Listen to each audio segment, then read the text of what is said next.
Caros alunos, iniciamos agora uma sequência de 5 aulas relativas ao conteúdo da disciplina de conceitos de Física A. E nessa nossa primeira aula, vamos iniciar introduzindo uma ferramenta fundamental nas ciências exatas, que são o estudo de vetores. As grandezas físicas são normalmente classificadas em 2 categorias. Grandezas escalares, que são aquelas grandezas que ficam completamente definidas, estabelecendo para elas um número e a unidade correspondente a essa grandeza. E as grandezas vetoriais, que são o foco da nossa aula de hoje. O conceito de vetor foi introduzido na matemática por físicos para representar quantidades com direção, como, por exemplo, velocidade, força, deslocamento. Definindo vetores. Vetores são grandezas físicas que ficam completamente caracterizadas, estabelecendo para a mesma uma intensidade e uma orientação. Na orientação está inclusa a direção e o sentido da grandeza vetorial correspondente. A representação de um vetor se faz através de segmentos de reta orientados, cujo comprimento do segmento representa a magnitude da grandeza vetorial, a direção da reta suporte e a orientação da seta indica a orientação da grandeza vetorial correspondente. Os vetores, eles seguem a chamada álgebra vetorial. E nessa álgebra podemos definir a operação de soma de vetores. Dados 2 vetores A e B, como encontramos o vetor que representa a soma? Traçamos inicialmente o vetor A, em seguida traçamos o vetor B, com a origem na extremidade do vetor A. O vetor que representa a soma é obtido traçando o vetor da origem do vetor A até a extremidade do vetor B e temos o vetor que representa a soma. Para somarmos vários vetores, a regra é a seguinte. Traça-se os vetores, unindo a origem de cada um com a extremidade do outro.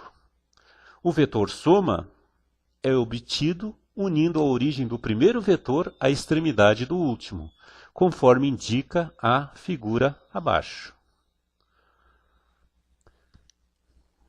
Podemos definir também os chamados vetores unitários, que são os vetores obtidos dividindo um dado vetor pelo seu próprio módulo. Note que o módulo de um vetor unitário é igual a unidade. E os vetores unitários, eles não têm unidades nem dimensões. E seu único papel é especificar certas direções no espaço. Como, por exemplo, a direção dos eixos coordenados do sistema cartesiano. Podemos definir essas direções através de vetores unitários que constituem a chamada base canônica do sistema cartesiano. Essa base canônica é designada pelos vetores I, J, K. Assim, qualquer vetor no espaço cartesiano pode ser escrito como uma combinação linear dos vetores da base canônica. Produto entre 2 vetores. Quando multiplicamos 2 vetores, podemos obter como resultado um número ou um novo vetor. Quando o resultado da multiplicação entre 2 vetores for um número, esse produto é chamado produto escalar. Como podemos definir o produto escalar? Dado 2 vetores A e B no plano, formando um certo ângulo θ entre si, o produto escalar entre esses 2 vetores é escrito da seguinte forma. A escalar B é igual ao módulo do vetor A vezes o módulo do vetor B vezes o cosseno do menor ângulo formado pelos 2 vetores. Então, note que o produto escalar é sempre um número, por isso o nome produto escalar. Algumas propriedades do produto escalar.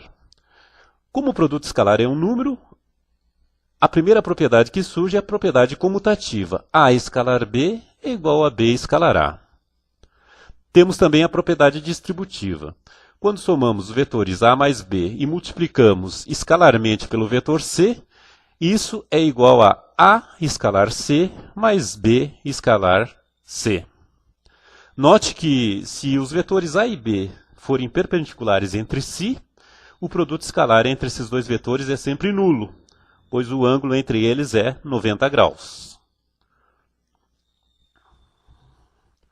Algumas aplicações do produto escalar: podemos fazer o produto escalar entre dois vetores através das suas componentes cartesianas, conforme mostra os resultados do cálculo aí na sua transparência.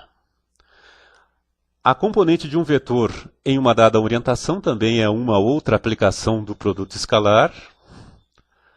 E uma terceira aplicação seria o cálculo do módulo da resultante entre esses dois vetores, conforme está mostrado aí na transparência.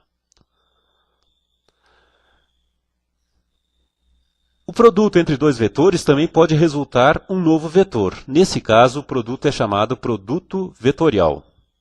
Então, dados os dois vetores A e B no plano, formando um certo ângulo θ entre si, o produto vetorial entre esses dois vetores é definido como um novo vetor C, com as seguintes características. A direção desse vetor C é sempre perpendicular ao plano formado pelos vetores A e B. O módulo do vetor C é igual à área do paralelogramo formado pelos vetores A e B. E o sentido do vetor C, ele segue a chamada regra da mão direita, conforme está indicado aí na figura.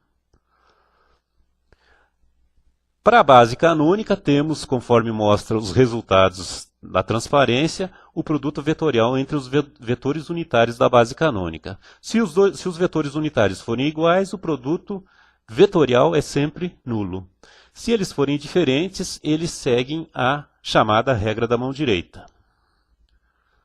Algumas aplicações do produto vetorial estão aí na transparência. Dados dois vetores A e B nas suas componentes cartesianas, o produto vetorial pode ser escrito na forma do determinante de uma determinada matriz, onde na primeira linha estão os vetores unitários da base canônica, na segunda linha estão as componentes do primeiro vetor que vem no produto, que no caso é o vetor A, e na terceira linha estão as componentes do segundo vetor que vem no produto, que no caso é o vetor B.